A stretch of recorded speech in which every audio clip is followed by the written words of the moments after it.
даже инстаграмда болады, например, да, неге біз контентті көп саламыз? Вероятность бар да, чудо дегенше, типа менің контентімде бір чудо болып атып кетсе, например, ше, нереально гүррет ше, кайф қой.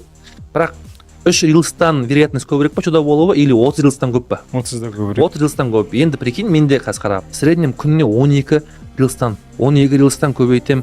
8 айда қанша күн бар? Бірінші көйтік. 8-ді көбейтем 30-ға. 240. Енді көбейтем соны күніне 12 рилсқа. 2888 публикация болған. Енді қарашы, мына жақта вероятность чудо болу көп қой. Негізі көп, Өте көп. Миллион просмотр жинау, көп подписчик алып келу деген өте көп.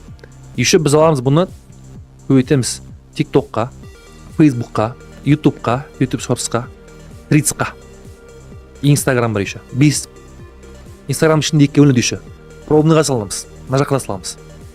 6 каналға, 6 площадкаға саламыз. Получается 6 площадка